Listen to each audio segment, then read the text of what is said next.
सखी के बारात हम तो गइल रही रात देखे सखी के बारात ओही जना नाचार हो गई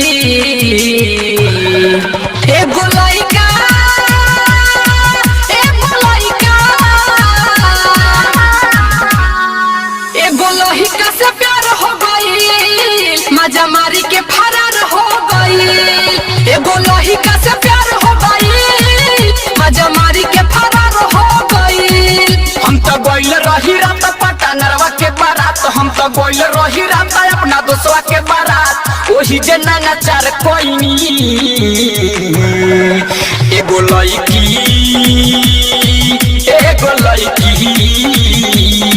अरे सुना ना हो एगो लइकी से प्यार कोइनी मजा मारी के फरार भइनी एगो लइकी से प्यार कोइनी मजा मारी के फरार भइनी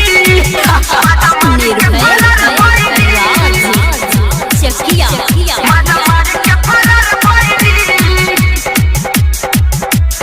रिकॉर्डिंग बाय केसीपी म्यूजिक ढाका।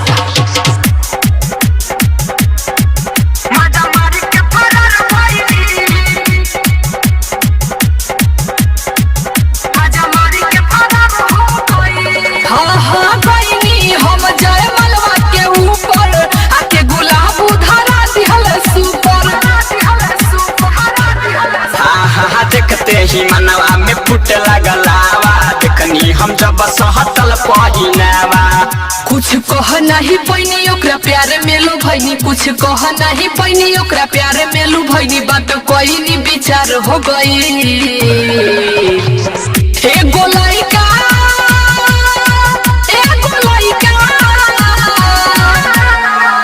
एगो लइका से प्यार हो गई मजा मारी के फरार हो गई एगो लइकी से प्यार कोइनी मजा मारी के फरार भइनी। अरे सुलर पटनवा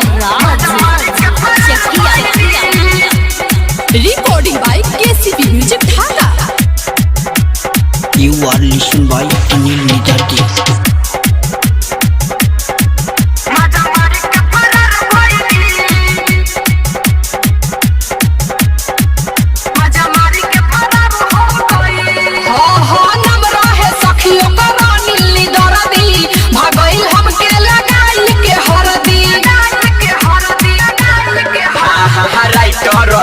भाई का हम बताई संजय जगलाल देख ले नुकाई सुन ओसो का आनंद आँख कोई देले बंद सुन ओसो का आनंद आँख कोई देले बंद सब जो गावल धन बेकार हो गई